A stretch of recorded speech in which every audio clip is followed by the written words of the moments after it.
Hello बच्चों, तो हमारा चैप्टर चल रहा था थर्ड इलेक्ट्रोकेमिस्ट्री, जिसके अंदर हमने डेनियल सेल के बारे में पढ़ लिया था, यानी गैल्वेनी सेल या वैद्युत रासायनिक सेल जिसको हम बोलते हैं। उसके अंदर हमने पढ़ा था कि एक जिंक इलेक्ट्रोड होता है, कॉपर इलेक्ट्रोड होता है। जिंक इलेक्ट्रोड को लेफ्ट में लेते हैं, कॉपर इलेक्ट्रोड को राइट में लेते हैं। ठीक है, जिंक पे ऑक्सीडेशन होता है और कॉपर पर रिडक्शन होता है। जिंक को हम एनोड बोलते हैं, कॉपर वाले को कैथोड बोलते हैं। ठीक है, लेकिन सभी जगह ऐसा नहीं होता है, यानी कि दोनों को अपन क्या बोल रहे हैं, हाफ सेल बोल रहे हैं, half cell as a electrode. ठीक है, तो आज का हमारा टॉपिक जो है उस इलेक्ट्रोड का इलेक्ट्रोड पोटेंशियल यानी इलेक्ट्रोड विभव निकालना है। हमारा आज का टॉपिक क्या है, इलेक्ट्रोड पोटेंशियल। ठीक है, इलेक्ट्रोड विभव।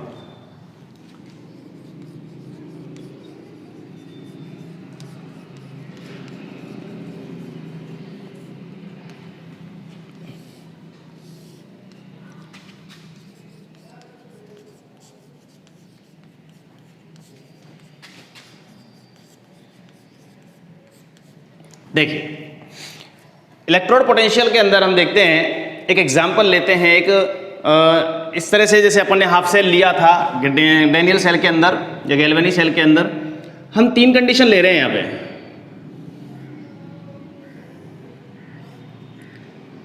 एक इलेक्ट्रोलाइट सॉल्यूशन लिया, वैद्युत अपघट्य, और उसमें एक मेटल की रॉड डिप कर दी। ये देखिए इस तरीके से इसमें लिया हमने एक सॉल्यूशन, विलयन लिया। विलयन कौन सा लेना है, विलयन लेना है जिस धातु की हमने छड़ ली है उसी धातु के साल्ट का कोई भी विलयन लेना है। जैसे हमने जिंक धातु ली तो जिंक सल्फेट विलयन ले लिया, कॉपर धातु ली तो कॉपर सल्फेट विलयन ले लिया। ठीक है, इस प्रकार से अपन को जिस धातु की छड़ यहाँ रखनी है उसी धातु का विलयन यहाँ पर लेना है। उस धातु के आयन प्रेजेंट होने चाहिए इस विलयन के अंदर। ठीक है, यानी यहाँ Zn है तो यहाँ Zn+2 आयन होने चाहिए विलयन के अंदर। ठीक है, तो मान लीजिए ये है मेटल, जिसको मैं M द्वारा रिप्रेजेंट कर रहा हूँ, और यहाँ कौन है, मेटल आयन, जिसको Mn+ द्वारा रिप्रेजेंट कर रहा हूँ। ठीक है, Mn+, n क्या है, इसके ऊपर आवेश, जैसे कि Zn+2 तो n=2 हो गया, Ag+ तो +1। ठीक है, तो इस प्रकार से हम क्या कह रहे हैं यहाँ पे, मान लीजिए कि जो मेटल है उसकी प्रवृत्ति, उसकी टेंडेंसी क्या है, ऑक्सीकृत होने की है, ऑक्सीकृत होने की है।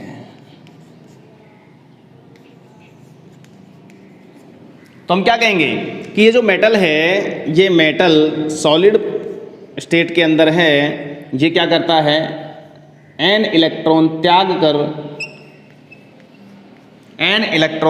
कर ऑक्सीकृत हो गया। जरूरी नहीं है कि यहाँ ऑक्सीकरण हो रहा है, अपचयन हो रहा है। हमने कोई भी मेटल ले लिया और मेटल की टेंडेंसी मान लीजिए क्या है, ऑक्सीकृत होने की है, ऑक्सीडाइज होने की है, तो उस कंडीशन में हम क्या कह सकते हैं कि यहाँ n इलेक्ट्रॉन उसने त्याग दिए और Mn+ आयन बना लिया। तो हम क्या कहेंगे यहाँ पर कि यहाँ मेटल है, मेटल पर से क्या है, मेटल आयन जो है विलयन में जा रहे हैं, इलेक्ट्रॉन यहाँ पर रह जाते हैं, बहुत सारे इलेक्ट्रॉन। आयन जो है धीरे धीरे करके कहाँ जा रहे हैं, विलयन के अंदर, यानी कि प्लस आवेश यहाँ पे बढ़ता जा रहा है। विलयन के अंदर क्या हो रहा है कि रॉड पर माइनस आवेश, विलयन में प्लस आवेश। क्या हुआ, आवेशों का पृथक्करण, और आवेश का पृथक्करण जहाँ हो गया वहाँ एक पोटेंशियल डिफरेंस उत्पन्न हो जाएगा, एक विभवांतर उत्पन्न हो जाएगा। इसी को कहते हैं अपन इलेक्ट्रोड पोटेंशियल। ठीक है, तो क्या कहेंगे, धातु एवं धातु आयनों के मध्य उत्पन्न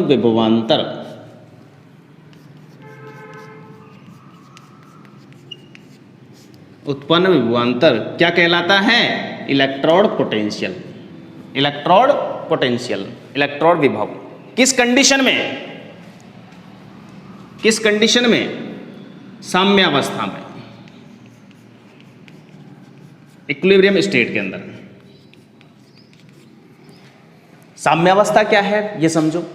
अरे एक मेटल यहाँ पे आया, एक मेटल आयन दे दिया, तो ये थोड़ी ना उसी को अपन इलेक्ट्रोड पोटेंशियल बोल देंगे।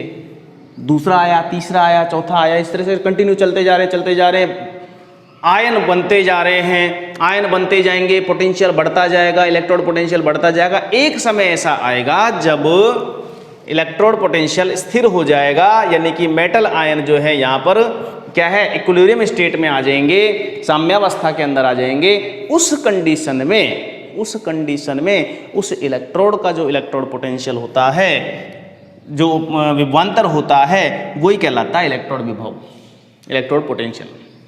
ठीक है, उस कंडीशन में, कौन सी कंडीशन है वो, साम्यावस्था। अब देखिए यहां क्या हो रहा है, ऑक्सीकरण। क्या हो रहा है, ऑक्सीकरण हो रहा है।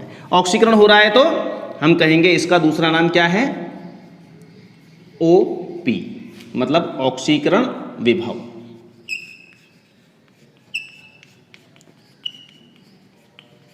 ऑक्सीकरण विभव, ठीक है, क्या हो गया, ऑक्सीकरण विभव।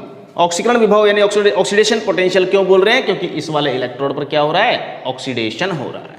चलो दूसरी कंडीशन की ओर चलते हैं। सेम ऐसे ही हमने फिर से कंटेनर लिया, कंटेनर में विलयन लिया, विलयन लेकर उसमें एक रॉड डुबो दी। अब की बार हम कह रहे हैं कि इस रॉड में जो मेटल है, इस रॉड का जो निर्माण जिस मेटल से हुआ है, उस मेटल की टेंडेंसी, उस मेटल की प्रवृत्ति क्या है, अपचयित होने की है, यानी रिड्यूस होने की है।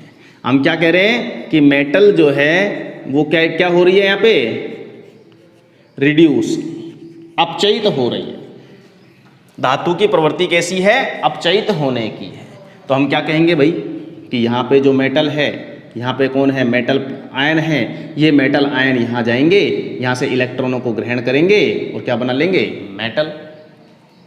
मेटल आयन क्या करेंगे, रॉड पर उपस्थित इलेक्ट्रॉनों को ग्रहण करके और यहाँ पर छड़ पर इकट्ठे होते चले जाएंगे। किस रूप में, मेटल सॉलिड के रूप में। कहने का मतलब समझ गए होंगे कि यहाँ से मेटल आयनों की संख्या में कमी हो रही है, यहाँ मेटल आयन जा रहे हैं रोड पे, तो यहाँ प्लस आवेश, plus plus plus plus plus plus plus plus आवेश आ जाएगा।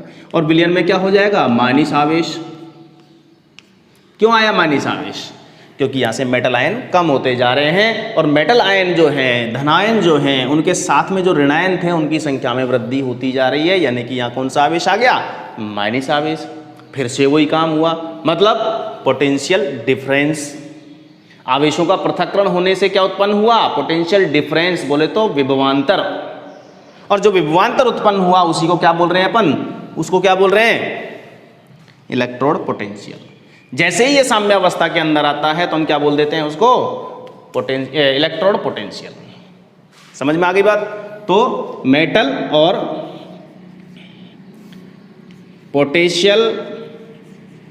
पोटेंशियल डिफरेंस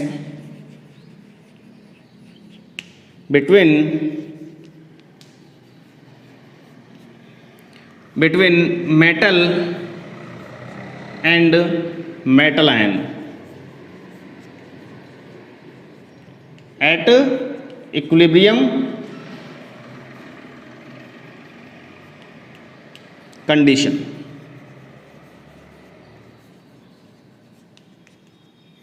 घबराने की जरूरत नहीं है, सेम लैंग्वेज लिखी है मैंने, इधर हिंदी में, इधर इंग्लिश में, जो अच्छी लगे वो तुम समझ सकते हो।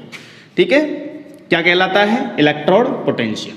इलेक्ट्रोड पोटेंशियल कहलाता है। इलेक्ट्रोड पोटेंशियल यहाँ कौन सा वाला है, ये देखिए, रिडक्शन हो रहा है, अपचयन हो रहा है, और अपचयन होता है तो उस वाले इलेक्ट्रोड का इलेक्ट्रोड पोटेंशियल क्या कहलाता है, रिडक्शन पोटेंशियल।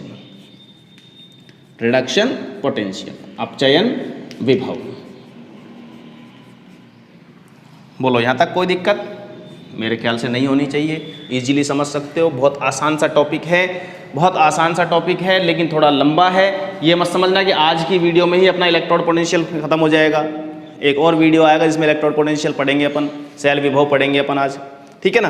तो तीसरी कंडीशन लेते हैं,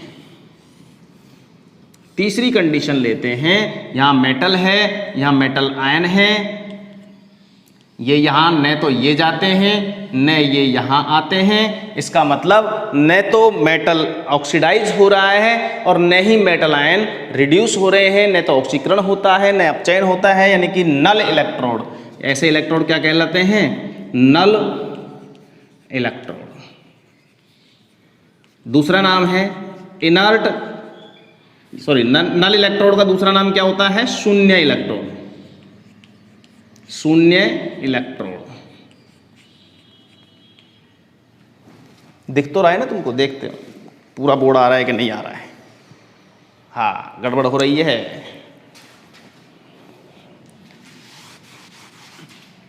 देखिए क्या कहलाता है? नल, यानी कि शून्य इलेक्ट्रोड। ठीक है, या इसको बोल सकते हैं इनर्ट, यानी अक्रिय इलेक्ट्रोड।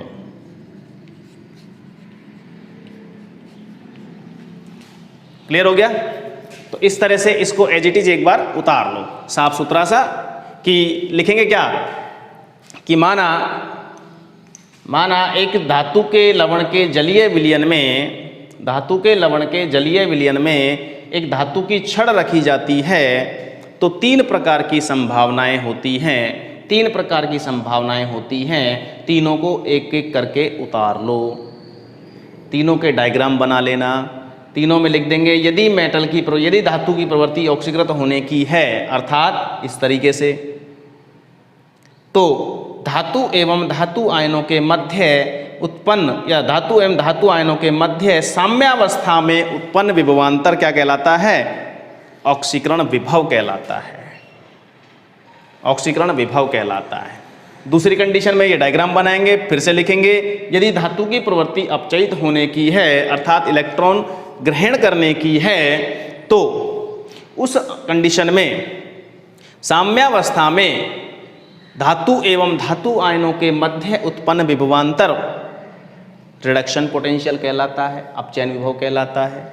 तीसरी कंडीशन लिखेंगे यदि धातु न तो ऑक्सीकृत होती हो न अपचयित होती हो, अर्थात इलेक्ट्रोड पर न तो ऑक्सीकरण हो और न ही अपचयन हो, क्या कहलाता है? शून्य इलेक्ट्रोड या अक्रिय इलेक्ट्रोड कहलाता है। एज इट इज एक बार उतार लो।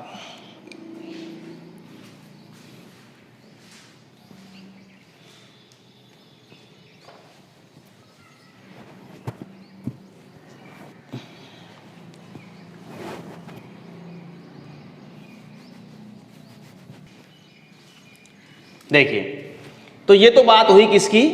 इलेक्ट्रोड विभव की। किसकी बात हुई? इलेक्ट्रोड विभव की। इलेक्ट्रोड विभव क्या हो गया? समझ गए होंगे कि जब किसी मेटल को उसके सॉल्यूशन के अंदर रखा जाता है, तो वो मेटल या तो इलेक्ट्रॉन दे के ऑक्सीडाइज हो, या उस सॉल्यूशन में उपस्थित मेटल आयन इलेक्ट्रॉन ग्रहण करके रिड्यूस हो, मतलब अपचयित हो। देखा होगा तुमने डेनियल सेल के अंदर कि लेफ्ट साइड में जो जिंक है वो इलेक्ट्रॉन देके Zn+2 आयन बनाता है, जबकि इस राइट साइड में जो कॉपर आयन है विलयन के अंदर, वो रोड पर उपस्थित इलेक्ट्रॉनों को ग्रहण करके और अपचयित हो जाते हैं। समझ में आई बात? तो डिपेंड करता है कि मेटल की नेचर क्या है, इलेक्ट्रॉन देने की या इलेक्ट्रॉन ग्रहण करने की। ठीक है, तो अगर इलेक्ट्रॉन देता है तो भी, इलेक्ट्रॉन ग्रहण करता है तो भी मेटल रॉड और मेटल आयन के बीच में क्या होता है? एक पोटेंशियल डिफरेंस उत्पन्न होता है, जिसे कहते हैं अपन इलेक्ट्रोड विभव। बात आती है, मैं कंडीशन लगा देता हूं। देखिए, इलेक्ट्रोड विभव को प्रभावित करने वाले कारक पढ़ लेते हैं। प्रभावित, यहां नहीं पढ़ाऊंगा इनको, सिर्फ कारक बता रहा हूं। प्रभावित करने वाले कारक। सबसे पहला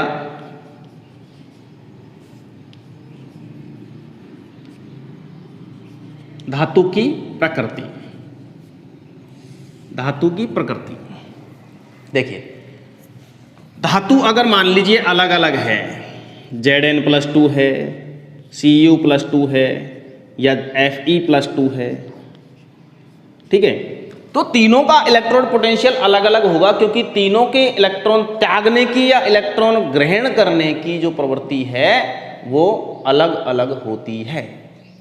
ठीक है, अगर मैं कहूं कि Fe+2 और Fe+3 दो हैं, मेटल सेम है लेकिन मेटल के ऊपर जो चार्ज है वो अलग अलग है, तो भी इनका इलेक्ट्रॉन विभव अलग अलग होगा। विशेष ध्यान रखने वाली बात है, दोनों का इलेक्ट्रॉन विभव अलग अलग होगा। इसमें भी तीन कंडीशन बनती है, दो भी नहीं, कि Fe से Fe+2 या Fe+2 से Fe, Fe से Fe+3 या Fe+3 से Fe, या Fe+2 से Fe+3 बन रहा हो या Fe+3 से Fe+2 बन रहा हो। कहने का मतलब है तीन कंडीशन बनती है, तीनों कंडीशन में जो इलेक्ट्रॉन पोटेंशियल होगा वो तीनों कंडीशन में अलग अलग होगा। यानी कि मेटल की प्रकृति, धातु की प्रकृति अलग अलग प्रकार की है, धातु अलग अलग प्रकार की है, तो उन सब का इलेक्ट्रॉन पोटेंशियल भी अलग अलग होगा। पहला नंबर तो ये हो गया। दूसरे नंबर की बात करते हैं ताप, टेम्परेचर। टेम्परेचर की बात करते हैं तो हमको पता है, देखो अगर सॉल्यूशन का टेम्परेचर बढ़ाया जाए, अगर सॉल्यूशन का टेम्परेचर बढ़ाएंगे तो क्या होगा, मेटल जल्दी जल्दी इलेक्ट्रॉन त्यागेगा या इलेक्ट्रॉन ग्रहण करेगा, जो भी कुछ है। टेम्परेचर बढ़ाएंगे तो जल्दी जल्दी आयनों की मूवमेंट होगी, है इलेक्ट्रॉनों की मूवमेंट होगी। तो कहने का मतलब क्या हुआ, पोटेंशियल तो वेरी करेगा उस पर, तो उससे भी तो पोटेंशियल जो है वो प्रभावित होता है। तीसरे नंबर पे हम पढ़ते हैं सांद्रता, कंसंट्रेशन। किसकी सांद्रता, जो विलयन लिया है हमने, ठीक है, विलयन लिया है हमने, लिक्विड यानी कि जो द्रव विलयन लिया है उसकी बात कर रहा हूं मैं। उस द्रव विलयन के अंदर जो सांद्रता है वो सांद्रता अलग अलग होने से इलेक्ट्रोड पोटेंशियल बदलता है। इन केस ऑफ गैस, जो सांद्रता हम ले रहे हैं वो किस में लेते हैं, मोल पर लीटर में। लेकिन गैस के केस में, अगर गैसीय पदार्थ कोई भी अपन काम में ले रहे हैं, बोलो साहब गैस भी कोई काम में ले सकते हैं क्या इलेक्ट्रोलाइट के रूप में? बिल्कुल ले सकते हैं, लेते हैं अपन और लेंगे। अगले टॉपिक में हम लेंगे, इलेक्ट्रोड पढ़ेंगे जिसके अंदर गैस काम आती है, SHE पढ़ेंगे, स्टैंडर्ड हाइड्रोजन इलेक्ट्रोड। देखिए अगर गैस है तो गैस के केस में हम क्या लेते हैं, दाब किस में लेते हैं, 180 ATM में लेते हैं या बार में लेते हैं, ATM या बार। तो ये तीन ऐसे फैक्टर्स हैं जो इलेक्ट्रोड पोटेंशियल को इफेक्टिव करते हैं, प्रभावित करते हैं। हम बात कर रहे हैं आज का जो हमारा टॉपिक होगा वो इसके ऊपर नहीं, इन्हीं से रिलेटेड मानक परिस्थितियों पर होगा।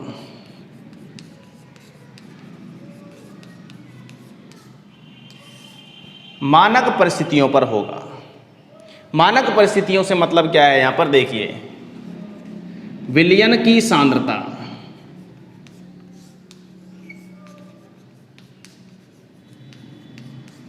कितनी हो, 1 m, यानी कि 1 मोल प्रति लीटर।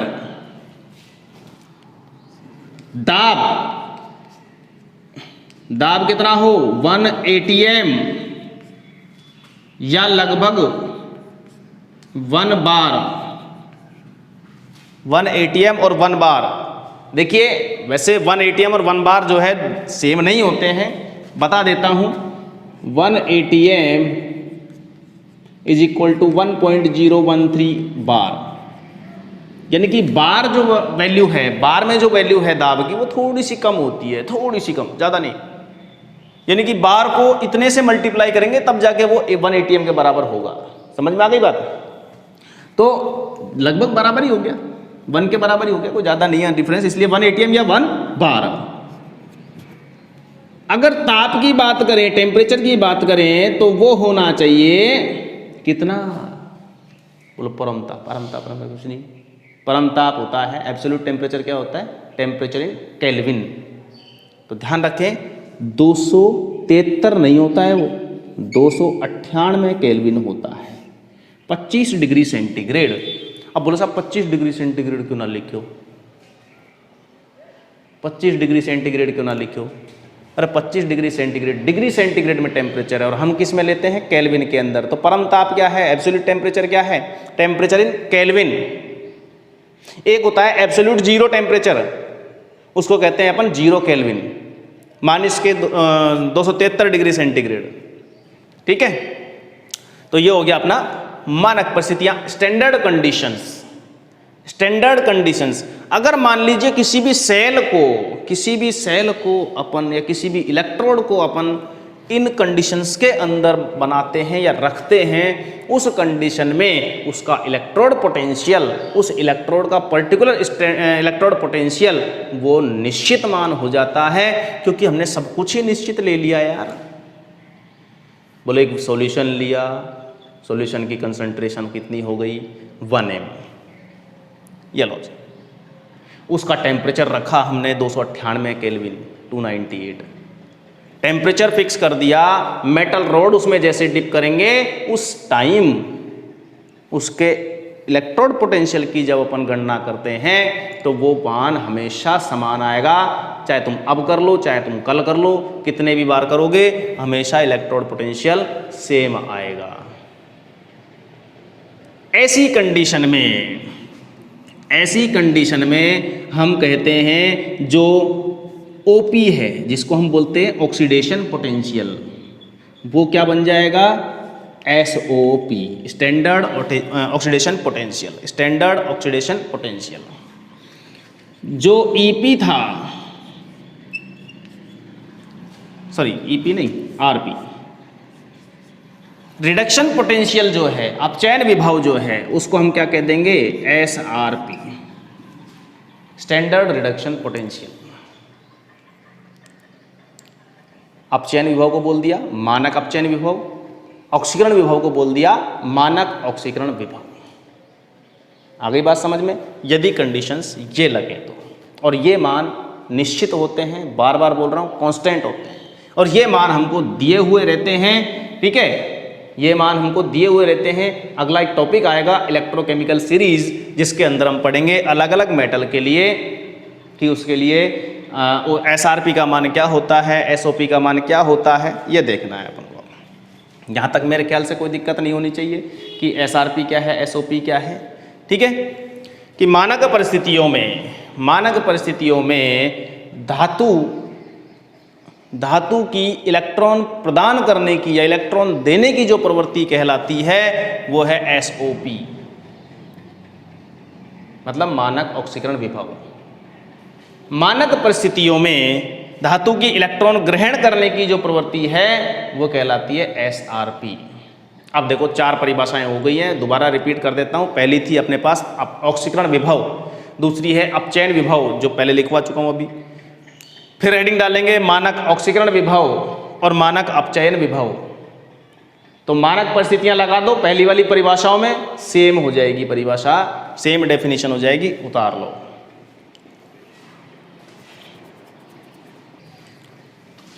अब देखिए इनको रिप्रेजेंट कैसे करते हैं, जो इलेक्ट्रोड पोटेंशियल हैं उनको रिप्रेजेंट कैसे करते हैं, प्रदर्शित कैसे करते हैं। तो मैं चारों के चारों नाम लिख देता हूं एक बार तुम्हारे सामने।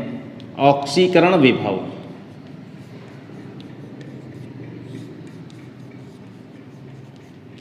यानी ऑक्सीडेशन पोटेंशियल, अपचयन विभव,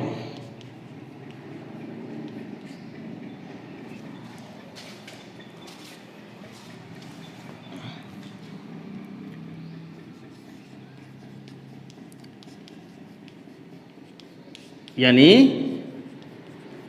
रिडक्शन पोटेंशियल, तीसरा है मानक ऑक्सीकरण विभव,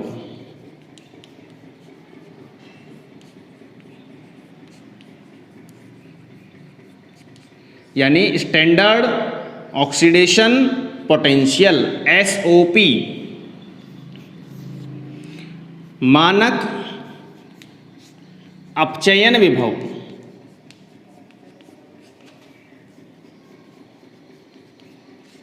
यानी कि स्टैंडर्ड रिडक्शन पोटेंशियल।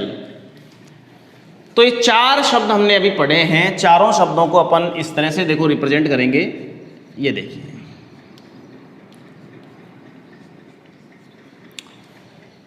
ऑक्सीकरण हो रहा है या अपचयन हो रहा है, मानक ऑक्सीकरण है या मानक अपचयन है या सेल का है, कुछ का भी है, पोटेंशियल, एक शब्द ले रहा हूं मैं मात्र, पोटेंशियल, विभव, विभव को हम हमेशा ई से रिप्रेजेंट करेंगे। ये लो, क्लियर हो गई बात, ई से रिप्रेजेंट करेंगे। अब पोटेंशियल जब मान लीजिए हम ऑक्सीडेशन वाला पढ़ रहे हैं तो हम इसको इस तरह से लिखेंगे EM/Mn प्लस। ऑक्सीकरण में क्या होता है, मेटल मेटल आयन में कन्वर्ट होता है, या E-ऑक्स या E-कैथोड। ये लो जी,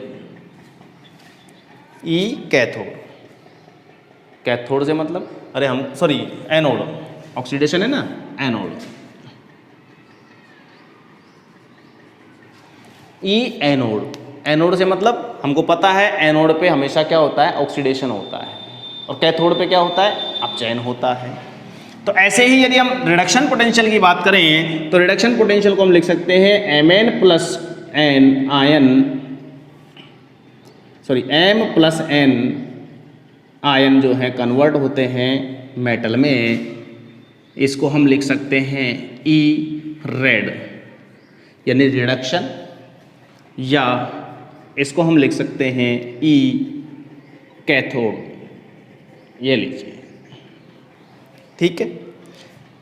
सेम यहां पर इनको लिखेंगे, कोई ज्यादा डिफरेंस नहीं होगा, सेम एज अबोव कर सकते हो, बस एक डिफरेंस जो होगा वो लगेगा यहाँ पे अंडा, एक अंडा रखेंगे इसके सिर पे, फोड़ना मत, एक अंडा रखेंगे, अंडा यानी कि नॉट, E0 शब्द जहां लग जाता है यानी कि मानक परिस्थितियां लग गई, और मानक परिस्थितियों में एज इट इज हम उतार देंगे इसको, हम लिखेंगे M2Mn+2, सॉरी M+N, या इसको बोल सकते हैं E-ऑक्स, या इसको बोल सकते हैं E-एनोड,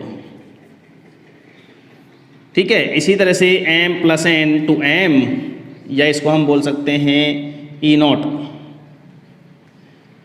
रेड या E0 कैथोड। बोलो, रिप्रेजेंट करने का तरीका आ गया कि इनको हम किस किस तरीके से लिख सकते हैं, देख सकते हो, एक बार चेक कर लिया, ठीक है। यहाँ तक मेरे ख्याल से किसी को कोई दिक्कत नहीं होनी चाहिए, किसी को भी कोई दिक्कत नहीं होनी चाहिए। यही मैं आज का टॉपिक फिनिश कर रहा हूँ, छोटे छोटे टुकड़ों में पढ़ेंगे, ठीक है। इलेक्ट्रोड पोटेंशियल को फिर से मैं बता देता हूँ, कोई ज़्यादा कठिन काम नहीं है, ज़्यादा कठिन काम नहीं है। ये ध्यान रखने वाली बात है कि हम जब भी किसी मेटल को मेटल के सॉल्यूशन के अंदर रखते हैं, मेटल आयनों के सॉल्यूशन में रखते हैं, तो उस कंडीशन में या तो मेटल इलेक्ट्रॉन देके ऑक्सीडाइज होगी, या मेटल आयन जो विलयन में पड़े हुए हैं वो मेटल आयन इलेक्ट्रॉनों को ग्रहण करके और मेटल के रूप में अपचयित होंगे। दो ही तो बात होती है यार, तीसरी क्या है, कुछ नहीं होगा। और तीसरी कंडीशन क्या है, कुछ भी नहीं हो। तो कहने का मतलब समझ गए होंगे, जिस इलेक्ट्रोड पर ऑक्सीकरण हो रहा है उस इलेक्ट्रोड की धातु और धातु आयनों के मध्य जो विभवांतर उत्पन्न होता है, जो आवेशों का पृथक्करण होता है, उसके कारण उत्पन्न विभवांतर इलेक्ट्रोड पोटेंशियल, या कह सकते हैं कि ऑक्सीकरण विभव, ऑक्सीडेशन पोटेंशियल कहलाता है। ये लो जी। ऐसे ही यदि मान लीजिए धातु आयन जो हैं विलयन में उपस्थित हैं, वो इलेक्ट्रॉन ग्रहण करके धातु के रूप में निक्षेपित हो रहे हैं, तो उस कंडीशन में वो कहलाता है रिडक्शन पोटेंशियल। अब बस फर्क इतना सा है कि हमने उस विलयन की सांद्रता ले ली 1m, उसका टेम्परेचर रख दिया 298 केल्विन, बस। प्रेशर तो लगाया नहीं है अभी। प्रेशर कहाँ लगाएंगे, कंडीशन है उसकी गैस, अगर गैस ही है कोई पदार्थ ले रहे हैं तो उसका प्रेशर क्या लेते हैं अपन, 1 atm। स्टैंडर्ड कंडीशन यदि लगा दी जाए तो वही कहलाएंगे अपने SRP एंड SOP, यानी standard reduction potential and standard oxidation potential. यहाँ तक मेरे ख्याल से सबको कोई दिक्कत नहीं होगी। ये समझ में आ गया तो आराम से अपना अगला टॉपिक है सेल पोटेंशियल, यानी सेल विभव या सेल EMF, सेल का विद्युत वाहक बल। वो समझ में आ जाएगा। अगर ये समझ में नहीं आया तो फिर वो समझ में नहीं आएगा।